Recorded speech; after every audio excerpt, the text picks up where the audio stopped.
Sampurasun sadana kumaha daramang tepangkeun nami abdi Bima. Abdi di dieu bade ngalanjutkeun carita Nyi Roro Kidul bagian kaopat. Hayu urang dangukeun carita lengkapna tangtuna dina hiji 05 FM Imah Podcast Bandung.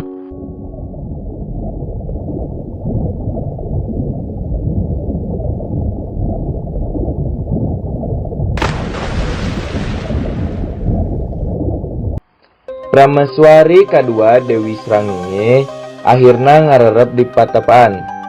Ki Pandita usaha sateka pola ngalandongan panyawakna. Tapi kumatih-matihna tenung Nini Jahil, Ki Pandita tetiasa ngalandongan.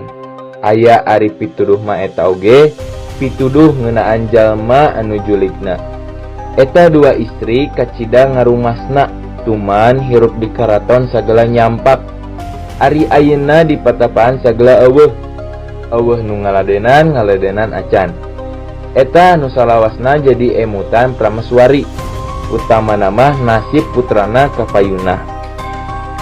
Kutina seueur teuing emutan tea, brek bae Prameswari teh teu damang. Tuk dugi ka pupusna di patapaan. Ki Pandita kacida pisan ngangresna mireungeuh kaayaan Prameswari kitu. Ngeal bae aya karep males kanyeri kanu geus boga laku julik. Ki Pandita uninga kanu boga dosana, lajeng bae ngutus maung kembar sina ngahukuman Nini Jahil. Duadana teu meunang waka balik salila tukang tenung jahat hirup keneh. Maung kembar indit ti patapaan rek ngajugjuk ka Gunung Perahu. Sarta tekung silila ti harita di tutugan Gunung Perahu guyur Nini Jahil geus kapanggih jadi bangke. Beungeut jeung awakna ruksak kawas tapak ngareuweug maung.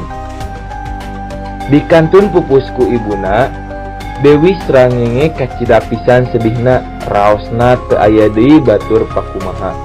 Aya oge Ki Pandita anu haat nyaaheun. Da teu sarua jeung indungna kanyaahna. Dewi Sranginge sering emut ka ibuna. Akhirna teu kiat lami-lami aya di patapaan. Wengi-wengi anjeunna rencepan kabur. Saleresna Ki Pandita sanes teu uninga. Putu angkatna kabur ngantunkeun patapaan. Tapi ku Pandita henteu dihalang-halang. Tibatan manah Dewi Sranginge teras sedih.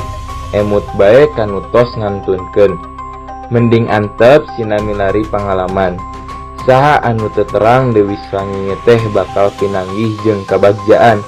Caturkeun Dewi Sranginge saparantosna ngalolos ti patapaan, angkat teu puguh nu dijugjuk. Angkat sakaparan-paran kitu bae bari henteu ngingetkeun kasalamatan dirina. Hatur nuhun sadayana anu tos ngadangukeun carita Nyi Roro Kidul ieu. Ayeuna waktosna abdi pamit undur diri. Tong kamana-mana stay tune we di hiji 05 FM Imah Podcast Bandung.